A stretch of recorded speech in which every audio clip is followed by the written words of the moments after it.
Go. Guys, I have a dream of black waves in California. So my son had this dream about black wave, and we see that sailors had used this as a terminology to say batten down the hatches because there is weather storm coming. Beware.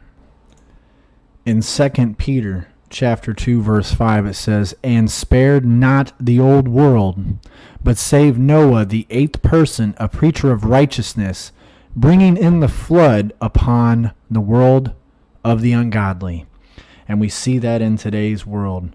I also want to go to the book of Psalm 93 verse 3, and it reads, "The floods have lifted up, O Lord, the floods have lifted up their voice. The floods lift up their waves."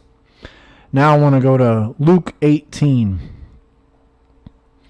In Luke 18, verse 8, it reads, "I tell you that he will avenge them speedily. Nevertheless, when the Son of Man cometh, shall he find faith on the earth?" We're in such a perilous time. People, they don't even follow the word of the Lord anymore.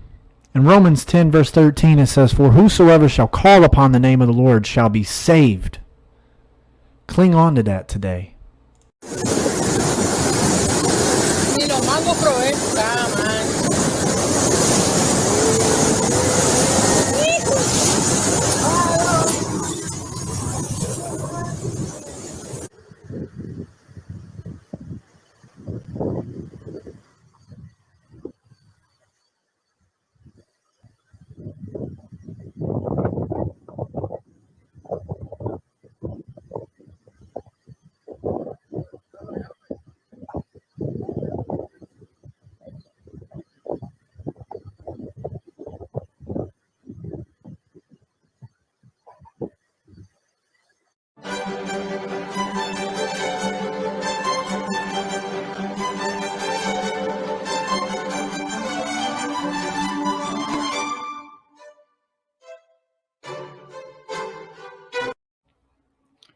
So on Friday, my son had a dream about black waves, and he felt that it was going to hit California. He doesn't watch TV or any of those things. He doesn't check out any of these videos I do about alerting people. Me and my wife don't talk about these natural disasters and stuff around our children. We do this in private. It was a pretty prophetic dream of black waves. He's had a few dreams like this before, but like the message says, people that were sailors, it's to batten down the hatches.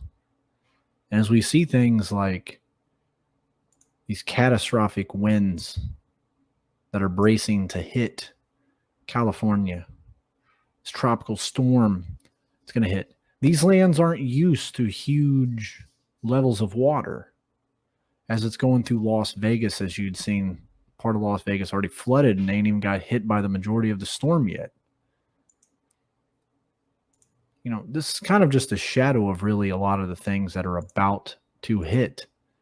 I mean, you got people that are barreling down as these winds are starting to cyclone towards them. A place that has not got hit in 85 years with any type of storm like this. Heavy rains. The sand doesn't absorb this stuff real well. People are getting prepared for this. But the whole message of this is the days and times we're in, the warnings, so many visions and dreams people are having. Just like the days of Noah, so will be the coming of the Son of Man.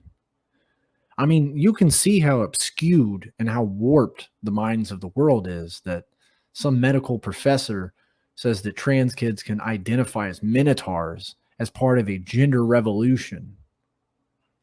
This is the type of world we are living in right now, my brothers and sisters. And if we're not going to hold true to the gospel of Jesus Christ, why would he confess to the Father on our behalf about us? We've got to keep pressing, to keep holding true, to keep witnessing, to keep praying, to keep fellowshipping.